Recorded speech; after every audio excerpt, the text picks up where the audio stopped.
오늘 이후 새벽기도 함께 하신 우리 성도님들 환영합니다. 우리 550장 찬송으로 하나님 앞에 영광 돌려드리겠습니다.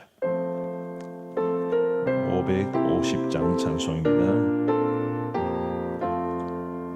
시온의 영광이 빛나는 아침, 어둡더니 땅이 밝아오네. 슬픔과 애통이 기쁨이 되니 시온의 영광이 비춰오네. 시온의 영광이 빛나는 아침, 매였던 종들이 돌아오네. 오래전 선지자 꿈꾸던 복을 만민이 다 같이 누리겠네. 보아라 광야에 화초가 피고 말랐던 시냇물 흘러오네.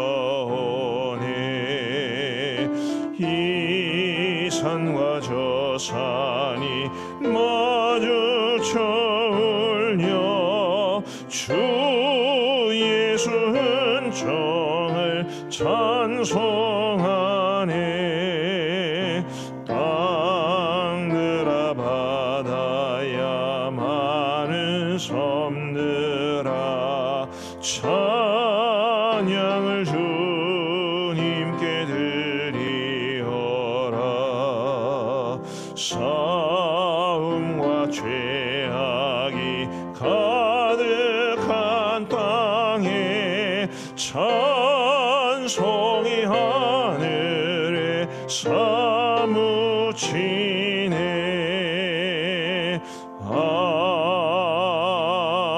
아멘. 우리 하나님의 말씀은 에스라 6장 말씀입니다. 에스라 6장 13절부터 22절까지의 말씀을 우리 교독하시겠습니다.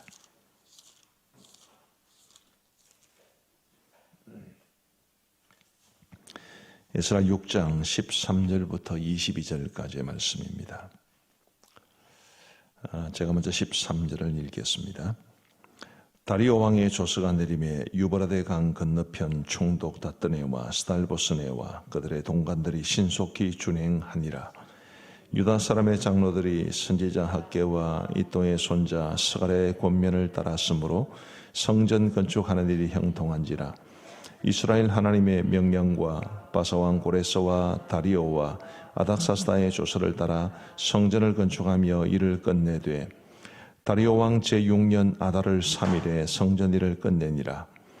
이스라엘 자손과 제사장들과 레위 사람들과 기타 사로잡혔던 자의 자손이 즐거이 하나님의 성전 봉헌식을 행하니 하나님의 성전 봉헌식을 행할 때에 수소 100마리와 순양 200마리와 어린 양 400마리를 드리고 또 이스라엘 지파의 수를 따라 순염소 12마리로 이스라엘 전체를 위하여 속죄제를 드리고 제사장을 그 분반대로 레위 사람을 그 순차대로 세워 예루살렘에서 하나님을 섬기게 하되 모세의 책에 기록된 대로 하게 하니라. 사로잡혔던 자의 자손이 첫째 달 14일에 유월절을 지키되 제사장들과 레위 사람들이 일제히 몸을 정결하게 하여 다 정결하매 사로잡혔던 자들의 모든 자손과 자기 형제 제사장들과 자기를 위하여 유월절 양을 잡으니 사로잡혔다가 돌아온 이스라엘 자손과 자기 땅에 사는 이방 사람의 더러운 것으로부터 스스로를 구별한 모든 이스라엘 사람들에게 속하여 이스라엘의 하나님 여호와를 찾는 자들이 다 먹고 즐거움으로 이레 동안 무교절을 지켰으니 이는 여호와께서 그들을 즐겁게 하시고 또 아수르 왕의 마음을 그들에게로 돌려 이스라엘의 하나님이신 하나님의 성전 건축하는 손을 힘있게 하도록 하셨음이었더라. 아멘. 오늘 본문 이전 일들을 좀 더듬어 보면요, 이 포로에서 돌아온 사람들이 이제 성전 재건 공사를 하려고 성전 기초를 놓았습니다. 그러나 큰 방해가 있었죠. 그래서 무려 17년 동안이나 성전 재건 공사는 중단이 되게 됩니다. 그러다가 선지자 스가랴와 학개의 이제 메시지를 따라 그들이 성전 재건 공사를 17년 만에 재개하려고 했는데, 또다시 이 다뜨네와 스달보스네와 같은 이 사람들이 찾아와서 이제 너희가 어떻게 해서 이 일을 하게 되느냐, 그렇게 방해를 하게 됩니다. 그러자 이 돌아온 사람들이 우리는 페르시아 왕 고레스의 명령을 따라 행하는 것이다, 그렇게 이야기를 했기 때문에 그가 이 다뜨네와 스달보스네라는 사람들이 그 당시 페르시아의 황제였던 다리오 왕에게 이제 글을 올리기를, 이 사람들이 이렇게 말을 하는데 고레스 왕이 실제로 그런 칙령을 내린 적이 있는지를 한번 조사해 주시기 바랍니다. 그렇게 이야기를 했고, 다리오 왕이 명령을 내려서 살펴보니까 실제로 그 고레스의 칙령이 발견되었습니다. 그 고레스 칙령은 지금도 있습니다. 지금도 제가 어느 박물관인지는 잊어버렸는데요, 지금도 그게 보관되어 있습니다. 어쨌든 그렇게 해서 다리오 왕이 이 성전 재건 공사를 허락해 줄 뿐만 아니라 고레스 왕이 명한 대로 이런저런 필요한 것들을 오히려 도와주라, 이제 그런 명령을 내립니다. 오늘 본문 13절부터 시작을 했습니다. 13절 말씀을 보시면, 다리오 왕의 조서가 내림에 유브라데 강 건너편 총독 다뜨네와 스달보스네와 그들의 동관들이 신속히 준행하니라. 그러면서 이제 일사천리로 진행이 되어서 성전 재건 공사는 마무리가 되었습니다. 혹시 여러분 이 본문을 읽으면서 마음이 좀 불편하지는 않으셨습니까? 저는 조금 불편한 점이 있었습니다. 잘 한번 생각해 보십시오.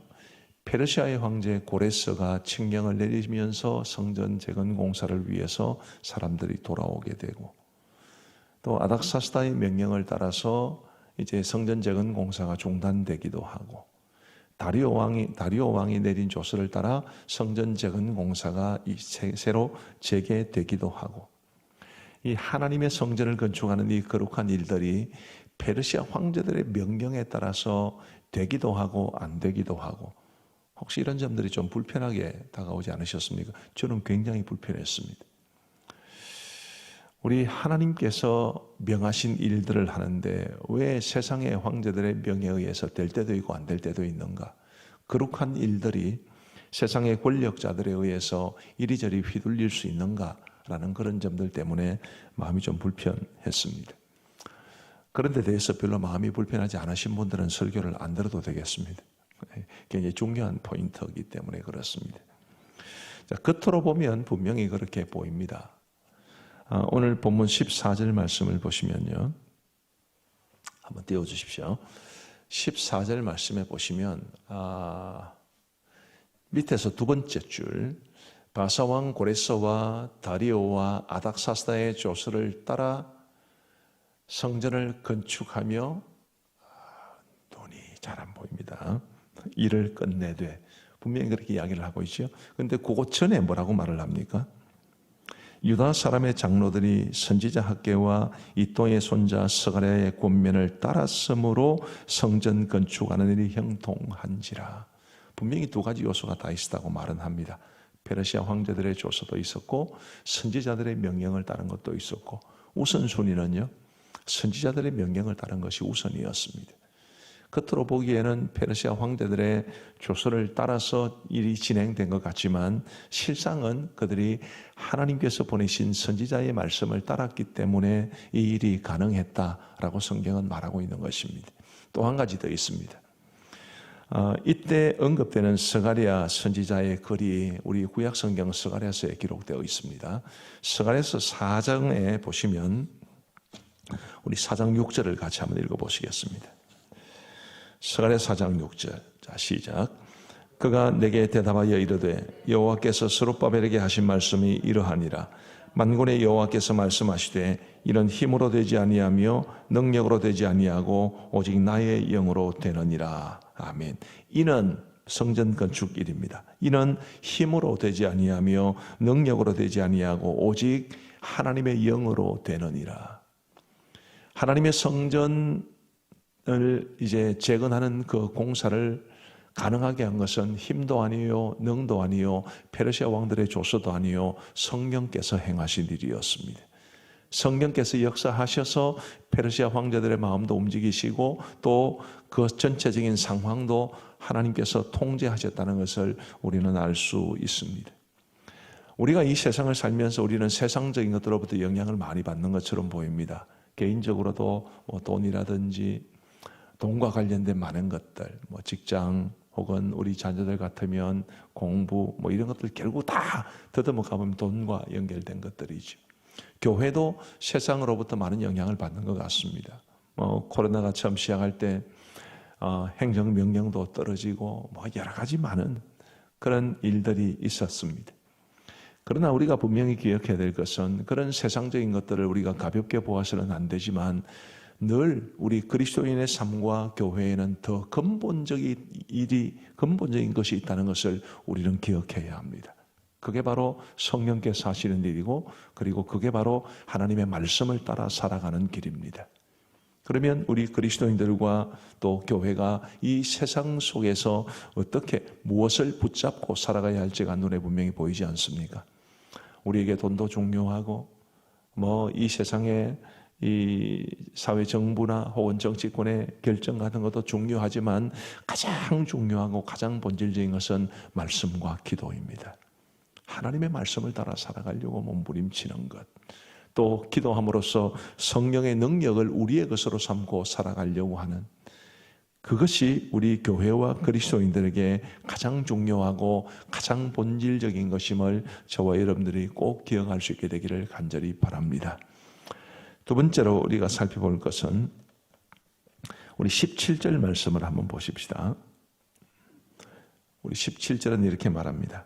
하나님의 성전 봉헌식을 행할 때에 성전 봉헌식을 합니다.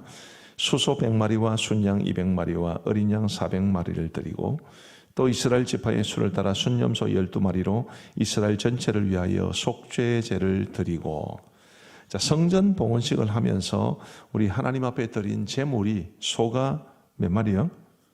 소가 100마리, 수소 100마리, 순양 200마리와 어린 양 400마리. 순양 어린 양을 합치면 600마리입니다. 소 100마리와 어린 양 600마리를 드렸습니다.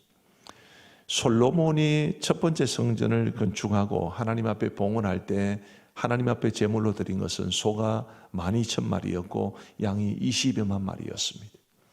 100마리 대 12,000마리, 1대 120이죠.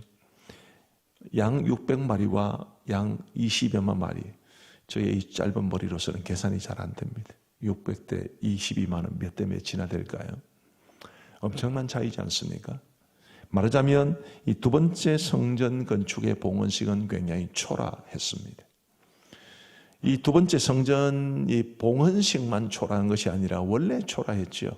에스라 3장을 보시면 성전 공사의 기초를 놓을 때 첫 번째 성전을 보았던 사람들이 있다고 했습니다. 그들은 방성대곡을 했다고 그랬습니다.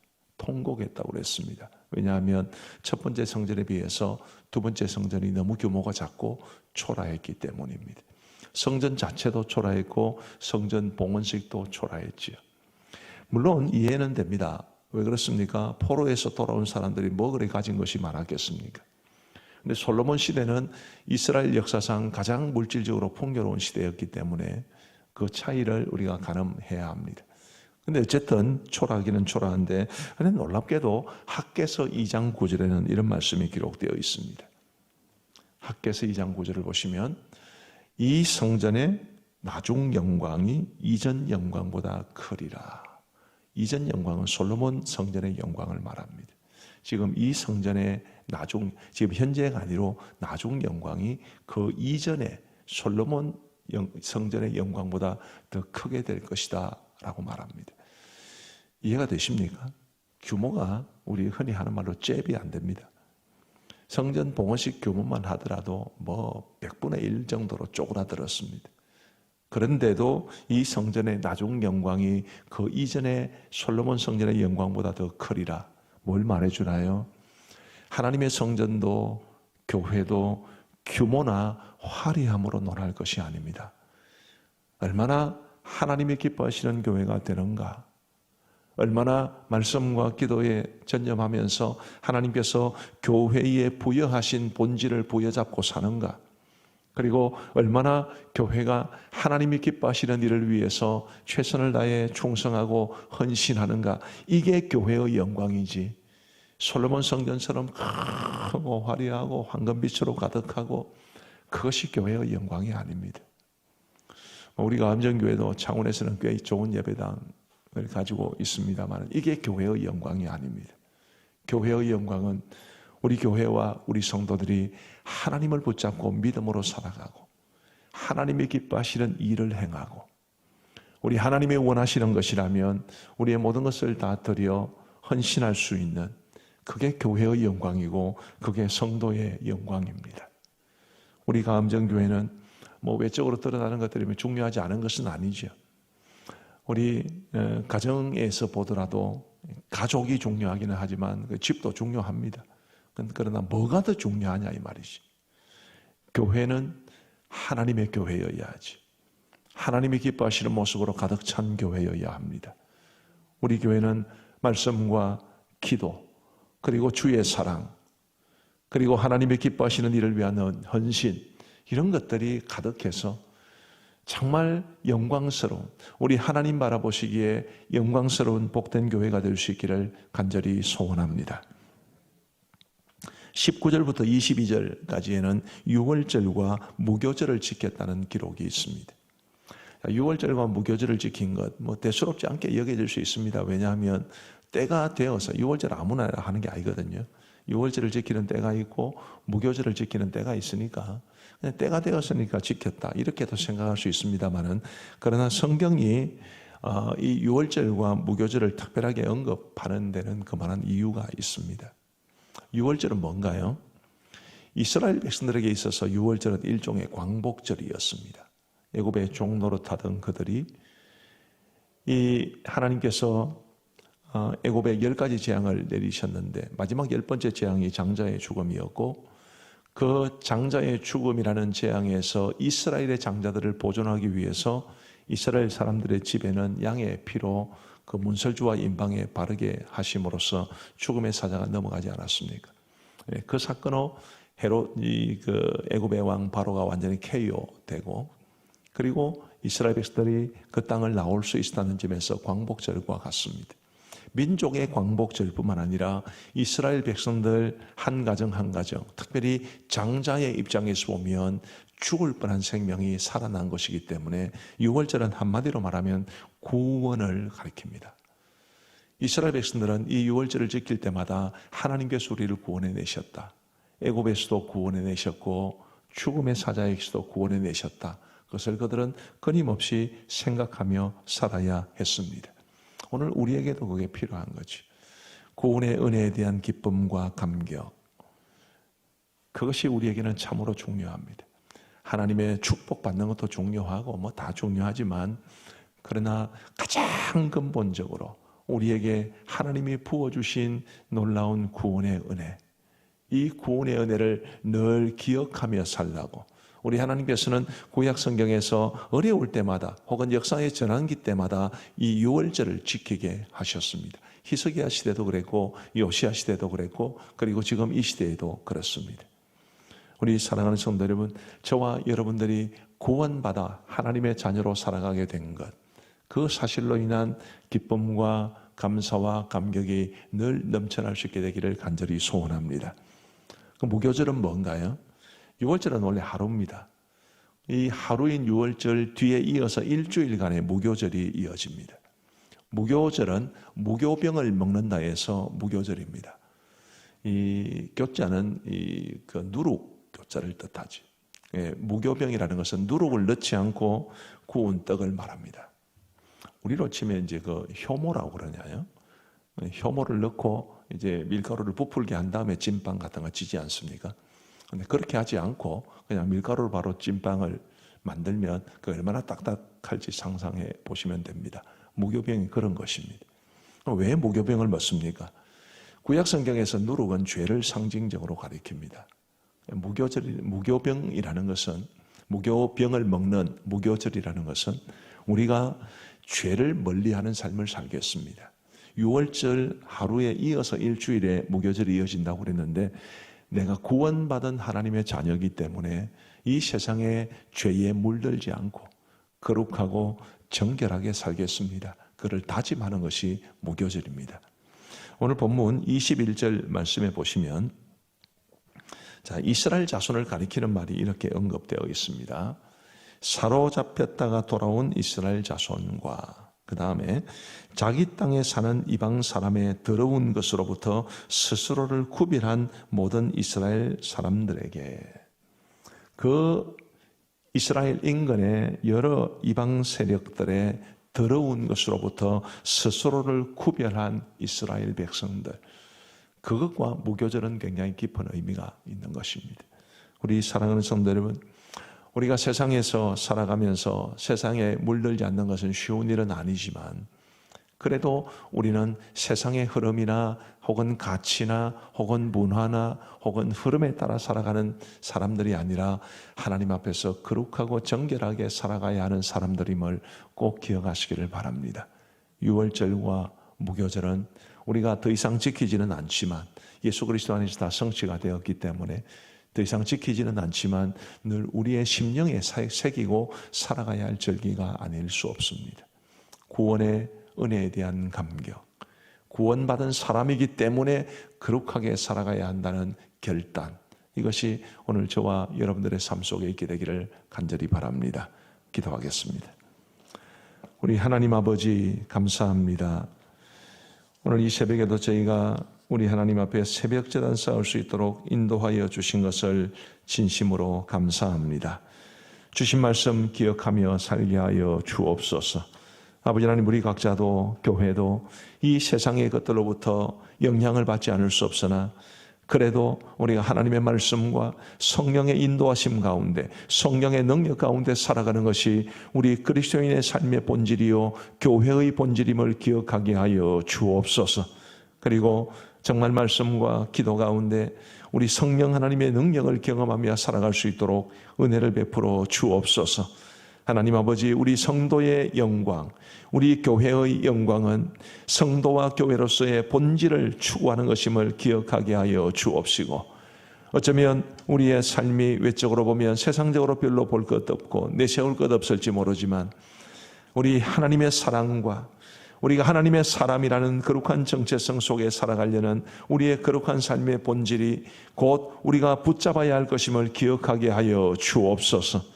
자비하신 아버지 하나님, 유월절로 상징되는 구원의 감격, 무교절이 나타내는 거룩한 삶, 죄악에 물들지 않고 성결하게 살아가는 삶이 늘 우리 속에 있을 수 있도록 인도하여 주옵소서. 아버지 하나님이여, 오늘 저희들에게 복된 날 주셔서 감사합니다.